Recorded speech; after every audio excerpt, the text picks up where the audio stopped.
Hello, you have a new art journal this year, or we call it sketchbook. You are going to do so many things in your sketchbook. You get to decorate the cover. On the back, we're going to have the rules for the art room that help us have a great art room. We'll work on those in a bit. And inside is where you can paste any coloring sheets you're working on. We'll have our project rubrics. You can always spend your extra early finishing time drawing in your sketchbook. And we'll even use it to kind of get ready for projects. Like we'll be using it to get ready for our name. The rules on the back. Flip it to the back of your page and try and draw something that goes with this rule. Stay comfortably in place unless you have a job. I drew a simple stick figure on a stool at the table, being comfortable, but you can draw whatever you want that says to you, stay comfortably in place unless you have a job. The art rule number 2 is just keep your body to yourself. In such a small room with lots of spillable, breakable things, it's better not to horse around or touch people if you don't need to, and definitely not kick or hit. But when we keep our bodies to ourselves, that means we can respectfully draw, create without getting bumped or without messing up. So try and draw a picture where maybe two people aren't touching. The third rule is listen quietly to the speaker.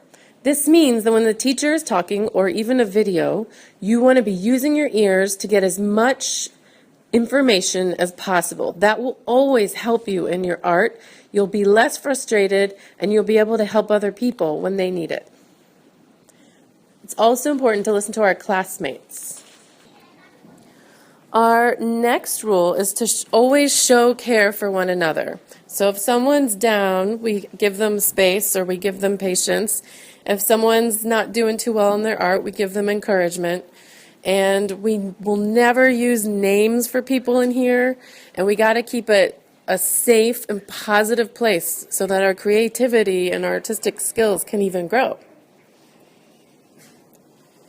And then the last rule is just to show care for our artwork and other art stuff. One thing that bums me out is when someone might harm someone else's art, because that is all the work that we're doing in our class kind of getting messed up by someone else. The materials that we're using have to be shared by so many students, and Miss Yao loves to have lots of cool materials and cool pens and pencils and markers and things that you don't normally get to use, and when we take care of them, we can use them for longer.